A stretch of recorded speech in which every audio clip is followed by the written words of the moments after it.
now for someone that really doesn't need an introduction, because she's blessed us with her presence a number of times in the last year. We're so grateful for you and the message you always bring. It's always so intentional and heartfelt, and it's always who you are, and we love that. Kim just returned recently from her first international speaking engagement in Portugal. So without further ado, I would like to welcome up Kim Clark. Thank you. Thank you. Thank you. Thank you, Pam. Thank you. Wow, I got a front row. I got some San Jose peeps in the house. Right on. Thank you. Thank you. My family in Florida is watching from the live stream, so there's lots of people out there. We'll send them our love. So I figure that Rev D always knows what's going on in my life, because that's when she asks me to speak. It's a bit creepy, but here I am.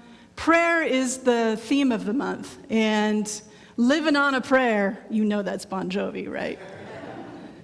Come on, Bon Jovi. All right, okay. Livin On A Prayer is my topic today. And this one's going to be a little different than if you've seen me speak before, just because of where I am. And when I learned that it was prayer, I got super squishy about it. I'll talk about that. And then Livin On A Prayer really made me feel like I think I needed to revisit a little bit my background with prayer. And it helped me re-examine my relationship with prayer. Because prayer is really intimate. It is for me. Prayer is really intimate. It's an intimate thing to talk about. But I was raised in the Church of Christ. And now if that's not UCC, United Church of Christ, where it's open and affirming, and LGBTQ people like, welcome. No, think opposite of that. I was raised watching where you sung out of a hymnal, and you were not allowed to have, to dance or listen to rock and roll music. We watched lots of movies about how the devil was in rock and roll music, and here I am using Bon Jovi as my inspiration today. Go figure. But you also weren't like to have like any kind of expression.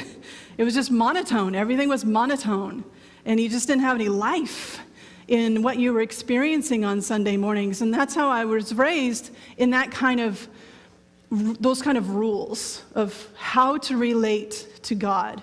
And in the Marianne Williamson prayer that Christy read today, I wanted us to know that affirmations are prayers, and prayers are affirmations. But there's some trigger words in there for me, like Lord. I struggle with that word, Lord. And for some people, God is very triggering. And so when I was a little girl, I didn't think anything of it, because I was taught how to pray, where you got on your knees, you did this kind of thing, right? And you ended with, in Jesus' name, amen, right? That's how I learned how to pray. There was some structure around that. And as I got older, I realized that I don't feel very confident about prayer, like I'm doing it wrong all the time. Now, I've had the opportunity to pray with some really, shall we say, badass people who know how to pray, and one of them is Rev D, Reverend Deborah. And if those who it's your first time, it's not usually me up here, it's usually Reverend Deborah. And if you haven't had a session with her, a private session with her yet, this is so worth it alone, just to hear her pray for you and with you, because she channels, and you get to record it, and it stays with you. It's very, very personal. And so hearing her pray is like, I can't do that. I'm not even close to that. And then about a year ago, I had the opportunity to go see Marianne Williamson speak in New York, and she's signing books. I don't know what I said or what I looked like, but she just grabbed my hand when she's signing my book, and she led me to a couch behind the table, sat me down. She's like this tall to me. It's really adorable. And, and she grabbed my hands and said, "Sit down." And I felt like it was a Jesus moment, if you know what I mean. Marianne Williamson is an author and a speaker and is now running for president, by the way. But she sat me down on this couch, and as soon as she touched my hands, I was gone. I don't even know what she said during the prayer. My mom and sister were there, and if they didn't take photos, I wouldn't have remembered it at all. I was like transcended. I don't know what her touch did and what she said, but I don't know where, somewhere else. And that was a moment for me of just how powerful prayer is, and it's a visceral experience, and how you can share it between people. It was remarkable. But having these opportunities to come up and talk, there's usually a prayer that's associated with it.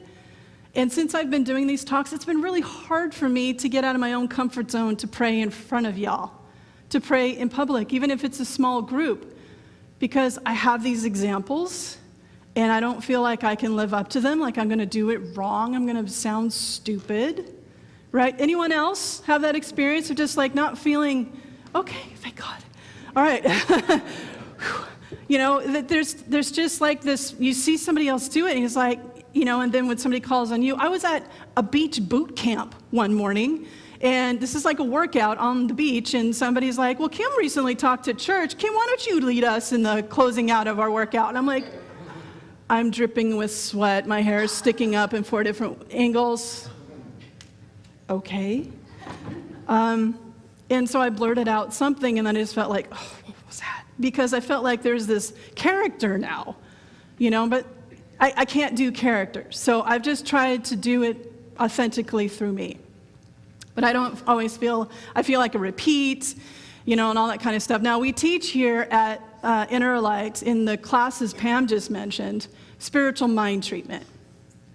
So those who have gone through the classes, I just like the entire front row right here, by the way.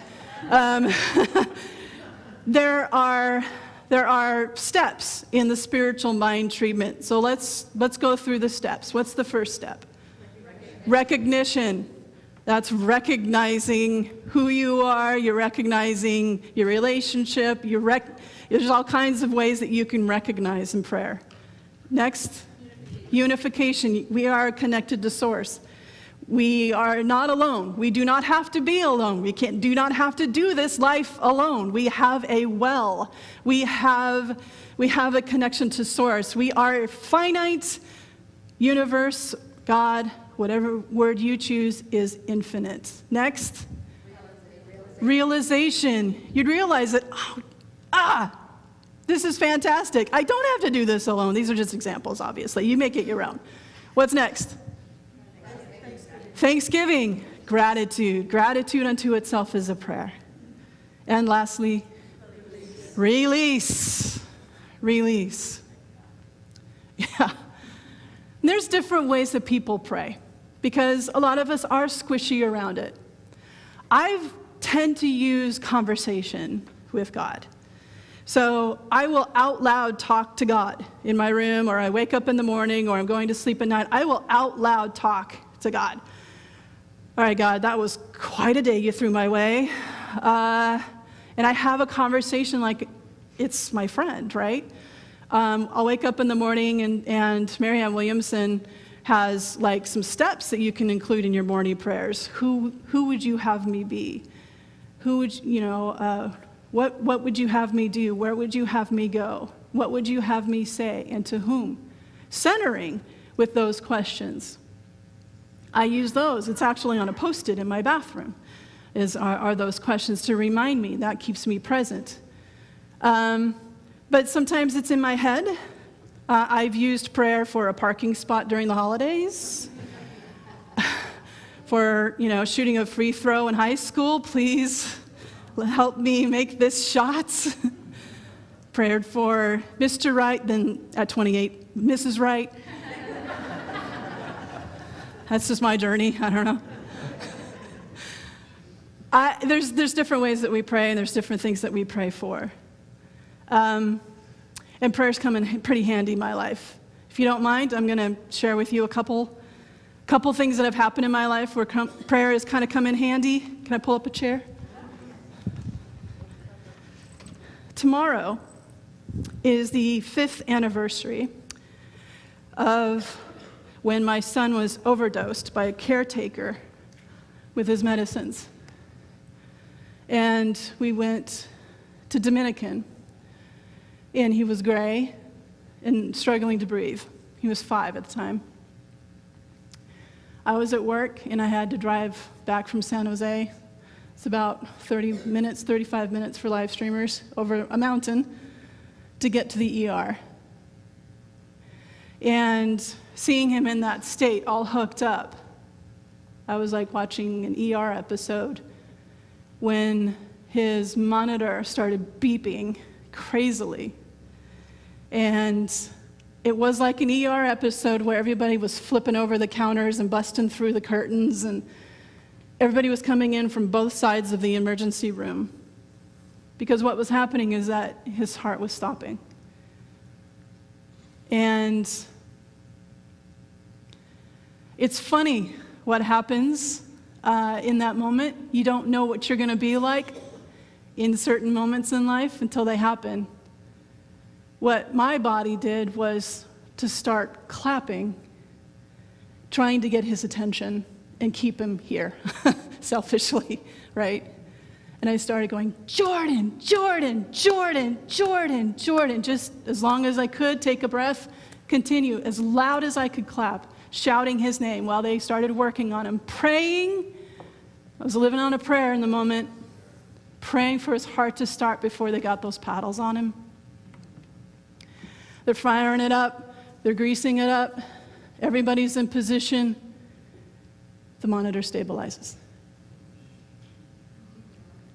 Yeah. And he stayed stable. They put him in a code blue room just in case he crashed again.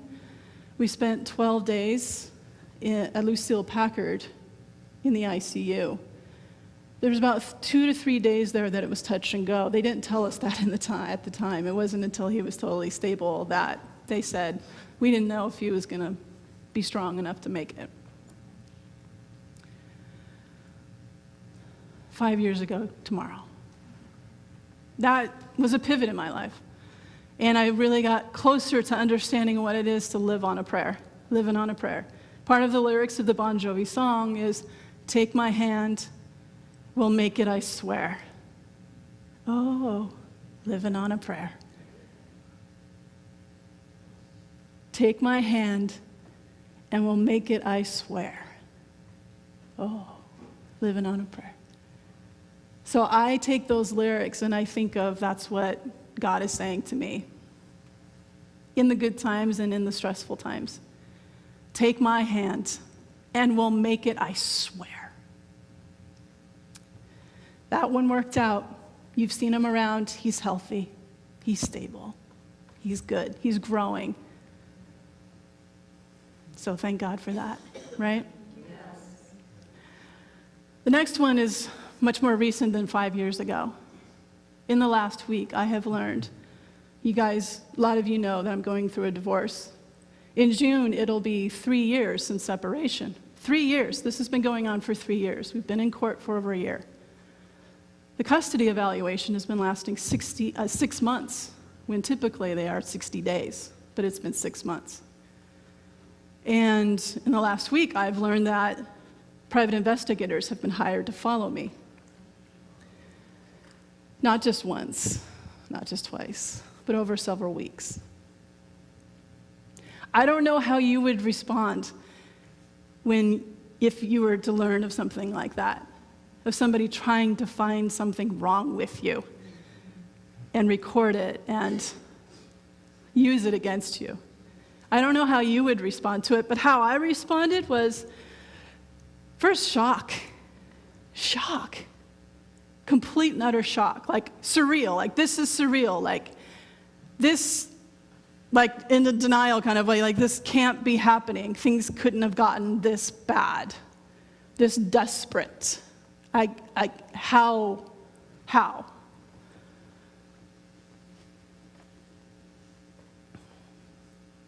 Then I got sad. But I got to a place of acceptance where I had less than 24 hours to get my stuff together. I was going to say another word. I had less than 24 hours to get my stuff together because it was Christy's birthday, and I, damned if I was going to let anything get in the way of her having a wonderful birthday, especially my drama. But that was a guiding principle for me, to sort through the feelings of knowing that people were following me while I had my kids and taking pictures of my house and my car and when I'm driving. And if you want to see what I look like eating a burrito, I got 8 minutes of video footage if you're interested. It's on my phone. But I tell you, as a parent, it's actually quite illuminating to see what you look like when you're out with your kids. You can learn a few things. There's something to be said. Silver lining, right? Cup half full. Now, after I went through kind of a coaching session with my mom on the phone, she's like, she helped me realize, she goes, well, think of it like you're a celebrity and it's paparazzi. Well, I'm now an internationally paid speaker, yes, so. And the very next week after I got from Lisbon, Portugal, we were lesbians in Lisbon, by the way. It was pretty fantastic. We wanted to get shirts, we couldn't find them. I got to teach an all-day workshop out of the Empire State Building. Teach at the Empire State Building. And then the very next day in DC, out of the National Education Association, NEA. So it's like, this is the kind of stuff that you got to remember. This is the stuff that got me to this place of acceptance, because it was, all right, there it is. It happened. My life is out there now for all to see. I'm on video. Anybody can watch it. Here I am. Secrets are more powerful when they're kept in the dark. I don't mind shining the light. I don't mind exposing it. Because something that has guided me through all of this is, one, what Rev D talks about around drama is optional. There's lots of different ways I am justified to react to the situation. No one would blame me for how I would handle it in a different way. Perhaps what you're thinking that how you would handle it. But how I've opted to handle it is thinking of not only this short game, but the long game of when my daughter and son are in their 20s and they say, what happened? What happened? I can show them everything. They can make up their own minds. And I'm hoping that one of the things that they'll take away from this is that, wow, you were grace under pressure. I didn't know any of that was going on, and you handled it. You kept that away from us. You didn't drag us into that drama. You didn't make that part of us in our relationship. So the integrity is keeping me accountable. And this whole time, it's because I'm living on a prayer. When you relinquish your power to a court to decide custodial arrangements of your children, you are frickin' living on a prayer. I have no control over what happens. And in the next few weeks, we're going to find out. It's finally coming to a close. So to me, this is what living on a prayer is like, is applying it to life. And I use it not only through the conversations like I mentioned. I meditate. I also scream. That can be my prayers. It could be when I am in the fetal position, bawling my eyes out on the carpet. That's also a prayer that I've done. There's different ways that prayer needs to show up depending on what's going on. I will still pray for that parking spot in the holidays. And I will continue to pray for strength and clarity and getting myself out of the way so I can be who I am becoming. That's my word for this year, is becoming. Who am I becoming? I have not read the Michelle Obama book, so it's not that. I've heard wonderful things about it. I've given it to a bunch of people, but that word becoming is really real for me right now. Because I cannot, for the sake of my kids, be who I was 5 years ago. I have to be who I am becoming, somebody I can be proud of, who can be followed and recorded, and there's still nothing there. The evaluator asked me, what am I going to find? What am I going to see when I look at those videos? And I said, well, first of all, what I look like eating a burrito. Then you're going to see me walking on the beach with my son, holding his hand, and we're watching the waves. And then you're going to see my daughter doing cartwheels in the park. And then you're going to see my dad and I taking my son bowling, where I kicked ass, by the way. It's all in video. It's making a commitment to live a life of integrity, and it is not easy. But when I'm tested, I just know that I've got this support. I have a family. I have friends, my tribe. But I also have this thing called universe that wants the best for me. And there's, like I said, there's different ways that, we can handle and experience prayer. Marianne Williamson also talks about there's angels in front of us, there's angels on the right of us, there's angels on the left of us, the angels behind us, above us, below us. I think of my sister who died when she was 12 years old as my angel. She shows up every time I see the clock at 6:16 because that was the day of her birthday and the day she died. So 6:16 is profound to me, but she speaks to me through a clock. It reminds me what time it is. She keeps me present. She is my angel.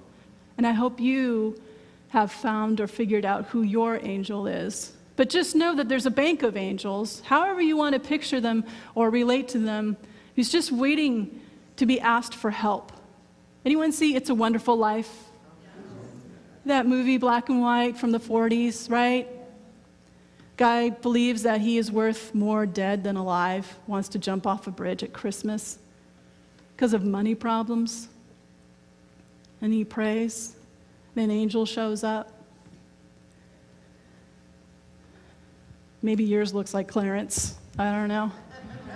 But I watch that movie every year because it reminds me that it's not true, no matter how hard things might be, and I might feel like I'm worth more dead than alive. Oh no, don't believe the lie. Do not be fooled, because life is so precious.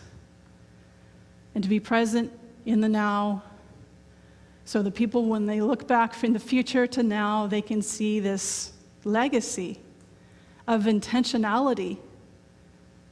And a big part of my secret is this: I'm living on a prayer. At the end of the prayer with Marianne Williamson that day in New York, on that couch, she ends it, and then I'm snapped back into the present. We stand up. She starts to go back to the very long line that has now started because she spent so much time with me. And then I'm following behind her to go around her to the other side of the table. And she stops in front of me. I almost run into her. And she turns around and she looks up at me. And she says, "Release the outcome." Turns back around, sits down, goes right back into presence with the next person in the book. Doesn't pray with anyone else the rest of the night. So if Marianne Williamson sticks her finger in your face and says, "Release the outcome," you'd better do it. And I didn't know what that meant, but I'm now getting an idea of what it means to release the outcome. It is time now that we thrive. It is time now that we lead ourselves to the well. What's the well? Source. We do not have to do this life alone. Prayer is a choice, and it's a relationship, and you get to choose how you relate to it. It could be spoken word. It could be singing. It could be dance. It could be chanting. That's Christy's favorite. She goes, I didn't even realize that I was praying all those years, because praying just felt like something else. But chanting, I gave her the news, is prayer. There's all kinds of different rap. MC Hammer. That's why we pray, just to make it today. I so appreciate the rap today. So appreciate that. That's bringing your A game, man. Thank you. I enjoyed that thoroughly. And I love that I am at a church, at a community that I can have rap lyrics as meditative thought. That's inner light, y'all. That's inner light.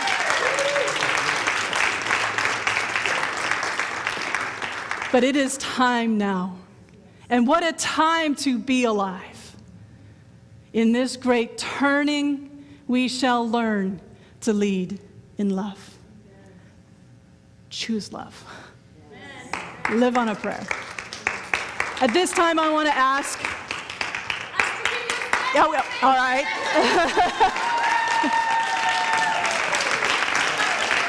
You guys are going to make me cry.